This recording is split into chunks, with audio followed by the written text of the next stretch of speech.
আর তার ছেলেরা। এক গ্রামে এক বুড়ো চাষি বাস করত।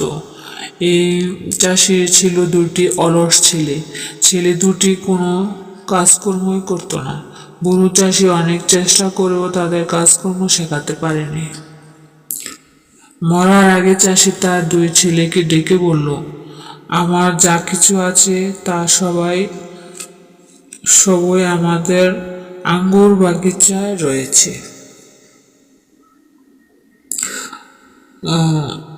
বুড়ো চাষি মারা গেল। চাষির ছেলেরা মনে করলো আঙ্গুরের বাগিচার মাটির নিচে তাদের বাবা নিশ্চয়ই সোনাদানা রেখে গেছে।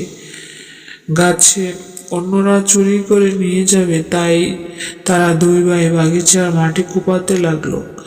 প্রথমে কোদাল দিয়ে, পরে লাঙল দিয়ে তারা বাগিচাখানা চষে ফেললো। কিছুই পেল না, সোনাদানা না পেলে সে বছর ওদের বাগিচায় প্রচুর আঙ্গুর ফলেছিল। ওই আঙ্গুর বেচে দুই ভাই অনেক টাকা পেয়েছিল। তখন তারা বাপের কথা মানে বুঝতে পারলো, ভালো চাষ করলে মাটিতেই সোনা ফলে।